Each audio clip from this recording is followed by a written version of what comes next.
Everyone, कैसे हैं आप सभी। तो आप लोगों के बिहार एस्टेट का जो पेपर हुआ था उसकी आंसर की आ चुकी है। पेपर 1 पेपर 2 दोनों के आप लोगों के आंसर की आई है। आंसर की आने के बाद में जो है वो बहुत सारे कैंडिडेट्स के मार्क्स भी बढ़ेंगे। इस पर आज की वीडियो में हम लोग चर्चा करेंगे कि किस तरीके से आप लोगों के मार्क्स बढ़ सकते हैं। देन अगर आप लोगों को किसी भी क्वेश्चन यानी किसी भी आंसर में अगर आप लोगों को डाउट है तो उस पर हम लोग आपत्ति कैसे लगा सकते हैं तो उसके बारे में भी चर्चा करेंगे। एंड आप लोग अपनी किस तरीके से आंसर की को डाउनलोड करके और किस तरीके से आप लोग अपने आंसर्स को चेक कर सकते हैं उसके बारे में भी डिस्कस करेंगे। क्योंकि पेपर तो आप लोगों का ऑनलाइन हुआ था। ऑनलाइन पेपर होने के बाद में हमारे पास में ओएमआर शीट तो होती नहीं है, क्योंकि जब पेपर ऑफलाइन होता है तो हमारे पास में ओएमआर होती है, तो हम लोग हमारे आंसर्स को चेक कर सकते हैं, लेकिन हमारे पास में ओएमआर तो नहीं है। तो देखिए, जैसे ही आप लोग जो है वो अपनी बीएस टेट की ऑफिशियल वेबसाइट पर जाते हैं, जाने के बाद में जो है वहां पर आप लोगों को जो है वो एप्लीकेशन नंबर एंड आप लोगों की जो भी डीओबी होती है, डेट ऑफ बर्थ, वो आप लोगों को फिल करनी होती है। जैसे ही आप लोग फिल करेंगे तो एक तो आप लोगों की खुद की जो आंसर की होगी, यानी कि जो आपके आंसर से एक तो उसके आंसर की आ जाएगी, साथ ही आप लोगों ने जो आंसर्स भरे हैं वो दोनों आ जाएंगे। क्योंकि बहुत सारे मैंने भी कमेंट्स देखे हैं कि इसकी आंसर की आई है तो हमारे पास में तो हमारे आंसर नहीं है, तो हम कैसे चेक करेंगे, हमें कैसे पता चलेगा, क्योंकि हमको हमारे सारे आंसर तो याद नहीं है कि हमने इसके लिए कौन सा आंसर भरा था। तो आप लोगों को अपनी भी रेस्पॉन्स शीट मिल जाएगी, जो आप लोगों ने भरी है वो भी मिलेगी, साथ ही साथ आप लोगों की जो आप लोगों के आंसर की है वो भी, दोनों आप लोगों को उसी जो है वो वेबसाइट पर मिल जाएगी। तो इसको लेकर आप लोगों के डाउट जो है वो क्लियर हो गए कि आंसर की एंड ओएमआर दोनों आप लोगों को मिल जाएगी। सेकंड हम लोग बात करते हैं पेपर 1 की। तो देखिए, जो बीएस टेट का आप लोगों का पेपर 1 हुआ था एस्टेट का, तो पेपर 1 की जो है वो आज दोपहर 12 बजे के बाद में, अभी तक आई नहीं है, थोड़ी देर पहले मैंने भी देखा था तो अभी तक तो नहीं थी, लेकिन अब 12 बजे के बाद में जो है वो शायद से अपलोड हो गई होगी। आप लोगों की ये जो है वो 12 तारीख से लेकर 15 तारीख तक पेपर 1 की है। और अगर आप लोग इस पेपर 1 में अगर आप लोगों को कोई क्वेश्चन में डाउट है तो आप लोग जो है वो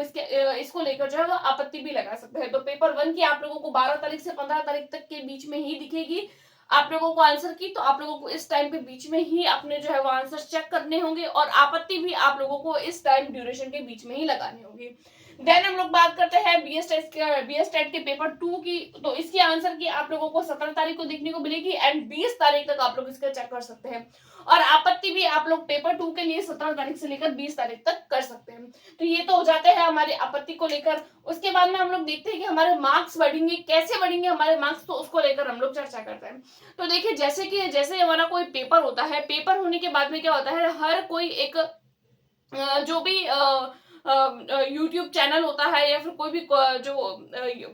कोचिंग वाले होते हैं, ये सब लोग क्या करते हैं, अपने अपने आंसर्स अपलोड करते हैं। हालांकि पेपर ऑनलाइन जब होता है तो आंसर्स अपलोड नहीं किए जाते हैं, लेकिन एक एवरेज आइडिया दिया जाता है कि किस तरीके के क्वेश्चंस के आंसर किस तरीके से निकलते हैं। तो एक हम वहां से जब आंसर्स चेक करते हैं और जब हमारे एक ऑफिशियल वेबसाइट से, क्योंकि जब हम देखते हैं कि बहुत सारे क्वेश्चंस या बहुत सारे पेपर में हम लोगों ने ये चीज एनालाइज भी करी है कि जब हमारे पास में किसी कोचिंग से या कोई किसी यूट्यूब चैनल से हमारे आंसर्स देखते हैं या हम हमारे खुद से आंसर्स चेक करते हैं, वो देन हमारे जो ऑफिशियल आंसर की आती है उसमें हम लोगों को काफी सारे क्वेश्चंस में डिफरेंशिएट जो है वो नजर आता है। तो ऐसे में 1-2 मार्क्स जो है वो हम लोगों के बढ़ने के चांसेस भी रहते हैं, घटने के चांसेस तो नहीं रहते हैं, लेकिन 1-2 क्वेश्चन के आंसर जो है वो आप लोगों के आगे पीछे देखने को मिल जाते हैं। क्योंकि एक ऑफिशियल आंसर की होती है, उसमें हर बार 1-2 क्वेश्चन में आप लोगों को आगे पीछे देखने को मिलेंगे। तो हो सकता है आप लोगों के आंसर्स जो है वो ठीक हो, जो कहीं और से गलत बताया हो या आपने कहीं और से गलत चेक किया हो, और फाइनल आंसर की में आप लोगों का सही आंसर हो। तो हो सकता है आप लोगों के वो जो है वो इस तरीके से मार्क्स बढ़ जाए, तो बहुत ज्यादा खुशी की बात है अगर आप लोगों के मार्क्स बढ़ जाते हैं। तो देन हम लोग बात करेंगे आपत्ति कैसे लगाए, क्योंकि देखिए, आपत्ति लगाने पर भी आप लोगों का मार्क्स बढ़ जाता है। आपत्ति का मतलब क्या है कि मान लीजिए आप लोगों ने कोई भी एक पर्टिकुलर क्वेश्चन जो आप लोगों को एग्जाम में दिया गया था, देने के बाद में जो है वो आप लोगों को, मान लीजिए आपने जो है वो ऑथेंटिक सोर्स के बेसिस पर, एनसीईआरटी के बेसिस पर, या फिर जो भी आप लोगों की बिहार में बुक्स चलती है उसके बेसिस पर आपने किसी एक पर्टिकुलर क्वेश्चन का आंसर चेक किया और फाइनल आंसर की में कुछ और है, और आप लोगों को उसका क्वेश्चन ऑथेंटिक बेसिस पर अलग लग रहा है कि नहीं, मेरे हिसाब से जो है वो ऑथेंटिक सोर्स देखने के बाद में आप बोलते हैं कि इस क्वेश्चन का आंसर ये होना चाहिए। तो ऐसे में आप लोग क्या कर सकते हैं, उस एक क्वेश्चन पर आपत्ति लगा सकते हैं। आपत्ति लगाने का समय आप लोगों के पेपर 1 के लिए 12 से 15, पेपर 2 के लिए 17 से 20 है। आप लोगों को ऑनलाइन इसको करना है, ऑब्वियसली इसकी वेबसाइट पर ही करना है। ऑफलाइन जो है वो किसी भी तरीके की आपत्ति नहीं ली जाएगी। जो भी नोटिस मैंने अभी थोड़ी देर पहले आप लोगों को बताया उसमें स्पष्ट लिखा हुआ है कि जो आपत्ति है वो आप लोगों के इस पर्टिकुलर डे टाइम जो भी आप लोगों को डेट्स दी गई है उसकी बेसिस पर, एंड एक पर क्वेश्चन पर आपत्ति लगाने के लिए आप लोगों को 50 रुपए जो है वो डेबिट कार्ड यानी कि या फिर यानी फी आप लोगों को जो है वो भरनी होगी, और आप लोग जो है वो इसका ऑनलाइन फॉर्म भर के और किसी एक क्वेश्चन पर आप लोग जो है वो आपत्ति लगा सकते हैं। तो आपत्ति लगाए या नहीं लगाए, तो देखिए अगर आप लोगों के पास में कोई एक पर्टिकुलर सोर्स है, कोई एक फिक्स्ड सोर्स, आप श्योर हैं कि इस क्वेश्चन का आंसर ये ही होगा, वरना फिर हम क्यों माथाफोड़ी करें, क्यों फॉर्म भरे, क्यों अपने 50 रुपए वेस्ट करें, इस बात का ध्यान रखें, और क्यों अपना टाइम खराब करें, तो इन बातों का ध्यान रखें। अगर आप लोगों को लगता है कि इस क्वेश्चन का आंसर ठीक हो सकता है और मैं फेल हो रहा हूँ एकदम, जो है वो मैं पॉइंट पर ही हूँ, पासिंग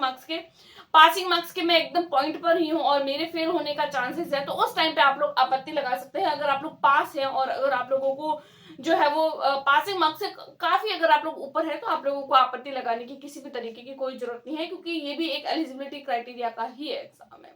राइट। तो ये कुछ बातें हो गई आप लोगों के एस्टेट के एग्जाम को लेकर। इसको लेकर अगर आप लोगों को माइंड में कोई भी डाउट है, मैं हालांकि मैंने सारे डाउट्स क्लियर करने की जरूरत जो है वो जरूरत लगी मुझे कि सारे डाउट मैं क्लियर कर लूं, तो मैंने सारे डाउट क्लियर कर लिए हैं। अगर फिर भी आप लोगों को कोई लगता है तो आप लोग मुझे कमेंट्स कर सकते हैं। तो आज की वीडियो में इतना ही, मिलते हैं नेक्स्ट वीडियो में, तब तक के लिए टेक केयर, गुड बाय।